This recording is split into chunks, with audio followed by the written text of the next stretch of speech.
আমি আরিফ আক্তার। স্বাগত জানাচ্ছি IKDA টিভি বিশেষ সংবাদ প্রতিবেদনে। বৃক্ষরোপণে সাজায় দেশ, সবার আগে বাংলাদেশ। প্রতিপাদ্যকে সামনে রেখে ইব্রাহিম খলিল ডিজিটাল একাডেমি প্রাঙ্গণে উৎসবমুখর পরিবেশে পালিত হচ্ছে বৃক্ষরোপণ সপ্তাহ 2026। আমাদের আজকের এই প্রতিবেদনে থাকবে বর্ণাঢ্য র্যালি, শিক্ষার্থীদের আনন্দময় চিত্রাঙ্কন এবং বিদ্যালয় থেকে উপহারের চারা কিভাবে আজ শিক্ষার্থীদের আঙ্গিনায় ফলন্ত বৃক্ষে পরিণত হয়েছে তারই এক অনুপ্রেরণার গল্প। আজকের এই আয়োজনটি কভার করছেন আমাদের IKDA টিভির 3 জন বিশেষ প্রতিনিধি।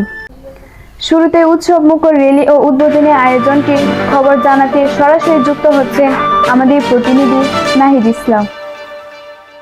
ধন্যবাদ আরিফা। আমি এখন দাঁড়িয়ে আছি ইব্রাহিম খলিল ডিজিটাল একাডেমির প্রাঙ্গণে। বৃক্ষরোপণে সাজায় দেশ, সবার আগে বাংলাদেশ। এই প্রতিপাদ্যটিকে সামনে রেখে বর্ণাঢ্য র্যালির মাধ্যমে শুরু হতে যাচ্ছে আজকের বৃক্ষরোপণ সপ্তাহ 2026।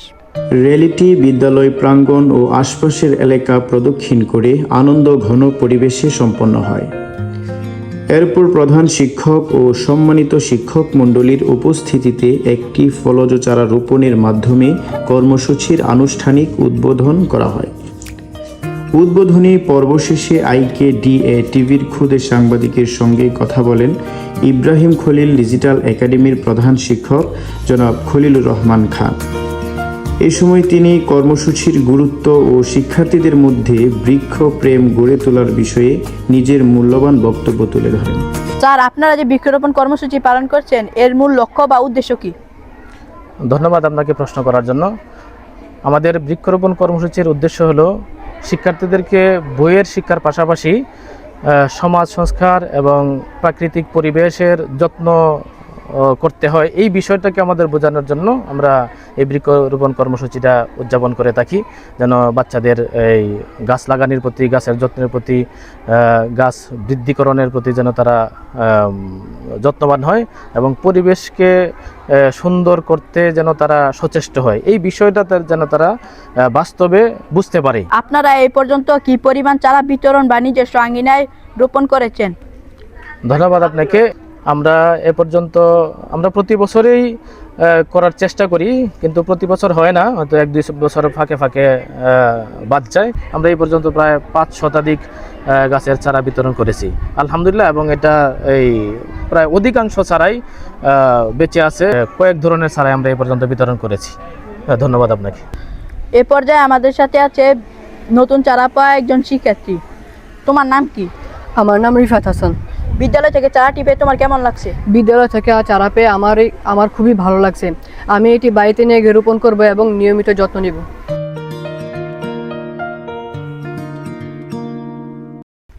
এ পর্যায়ে আমরা কথা বলবো চারা রোপণরত একজন শিক্ষার্থীর সাথে। তোমার নাম কি? আমার নাম মোহাম্মদ ওবায়দ সরকার। তুমি চারা গাছটি কেন রোপণ করেছো?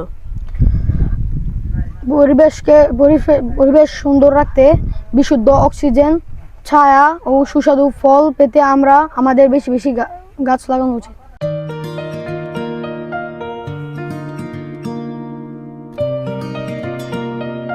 তোমার নাম কি? আমার নাম আদনান খান মুহি। তুমি চারাটি কেন রোপণ করেছো? কারণ এই চারা আমাদের অক্সিজেন দেয়, বাতাস দেয়, ফুল দেয়, ফল দেয়, ছায়া দেয়। উদ্বোধনী পর্ব শেষে এখন ক্যাম্পাসের ভেতর চলছে নানা আয়োজন। সেখান থেকে বিস্তারিত জানাতে যুক্ত হচ্ছেন আমাদের অপর প্রতিনিধি তানবীর আহমেদ।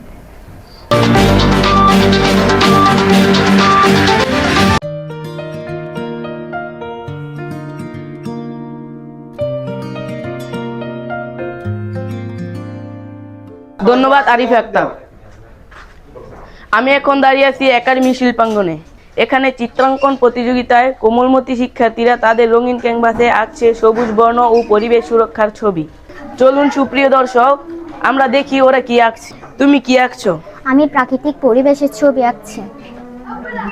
স্কুলে বৃক্ষরোপণ দেখে তোমার কেমন লাগছে? আমার খুব ভালো লাগছে। তুমি কিসের ছবি আঁকছো? আমি একটি গ্রামীণ প্রাকৃতিক দৃশ্য আঁকছি। চলুন দর্শক ছবিটি দেখি।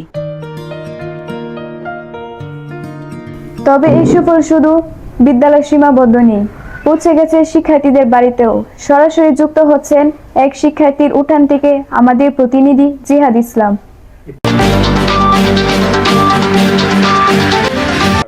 ধন্যবাদ আরিফাকে। আমি এখন দাঁড়িয়ে আছি এক শিক্ষার্থীর বাড়ির উঠানে। একাডেমি থেকে পূর্বের উপহার দেওয়া চারা গাছটি এখন আর ছোট নয়, এটি এখন ফলে ভরা এক পূর্ণবৃক্ষ। আমার সন্তানরে একটা স্কুল থেকে একটা জাম গাছ দিয়েছে, তারপর লাগাইছে, পরে যত্ন করছে, পরে আবার যত 5 বছর এসে দিছে, 3 বছর ধরে ফল ধরতেছে, বালা ফল এসছে এলা দিলে। অকোনা তো ফল টল নাই গিয়া, খালি বালি গাছ, আবারও সিজন আইলে না ফলাইতো। ধন্যবাদ আপনাকে। আমি এখন কথা বলছি এক শিক্ষার্থীর অভিভাবকের সাথে। বিসমিল্লাহির রহমানির রহিম। আসসালামু আলাইকুম রহমতুল্লাহ বারাকাতু।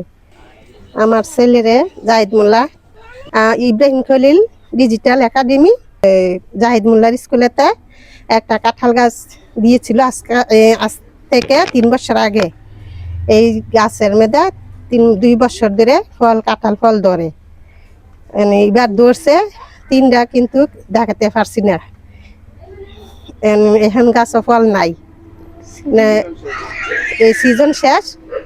এখন কাঁঠাল খাইছি, অন্যান্য মানুষের বিতরণ করছি। কাঁঠাল আর গাছের নেই।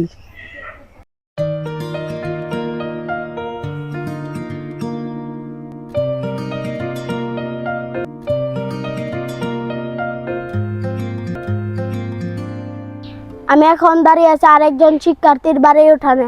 গত 4 বছর আগে ছোট্ট একটি চারা গাছ ইব্রাহিম খলিল ডিজিটাল একাডেমি থেকে তাদেরকে ছোট্ট চারা গাছটি দেওয়া হয়েছিল। এখন আর এটি ছোট নয়, এটি এখন ফলে ভরা এক পূর্ণবৃক্ষ। আমি এখন কথা বলবো শিক্ষার্থীর অভিভাবকের সাথে। আসসালামু আলাইকুম। আমার ছেলে সাকিবের গত 5 বছর আগে স্কুল থেকে একটা গাছ দিয়েছে ইব্রাহিম খলিল ডিজিটাল একাডেমিতে। এখন এই গাছের মধ্যে আমাদের গাছ অনেক বড় হয়েছে, বিশিষ্ট গাছ বড় হয়েছে। এখন 100-র মতো 120টার মতন কাঁঠাল ধরে। আমরা নিজেরা খাই, সবারই দেয়, স্কুল থেকে প্রতি বছরই দেয়। কাঁঠাল সবারই দেয়, বছরই দেয়। প্রতি বছর যাতে দিতে পারে আপনারা দোয়া করেন, দেয় সবসময় দিব, আল্লাহ দিলে ভালো কাঁঠাল ধরে। দেশি ফল বিদেশি ফল সবকিছু তো গাছ থেকে আসে। যদি ফরমালিন মুক্ত ফল হয় তাহলে এটা আমাদের জন্য অনেক উপকারী। প্রত্যেকটা ফল মানুষকে খেতে হয়। আমাদের শরীরে যে বিভিন্ন ভিটামিন আছে, ভিটামিনের ঘাটতি দেখা দিবে যদি আমরা ফল ঠিকভাবে না খাই, যদি সঠিকভাবে ফল ভক্ষণ না করি। ধন্যবাদ আমাদের মাঠ পর্যায়ে 3 প্রতিনিধি নাহিদ, তানবীর ও জিহাদ ইসলামকে। ইব্রাহিম খলিল ডিজিটাল একাডেমি এর চারা উপহার থেকে ফল পাওয়ার এই সফর সত্যি আমাদের অনুপ্রাণিত করে। IKDA টিভির বিশেষ সংবাদ প্রতিবেদন আজকের মতো এখানে শেষ করছি। পরবর্তী সংবাদ পেতে চোখ রাখুন আমাদের সাথে। ধন্যবাদ।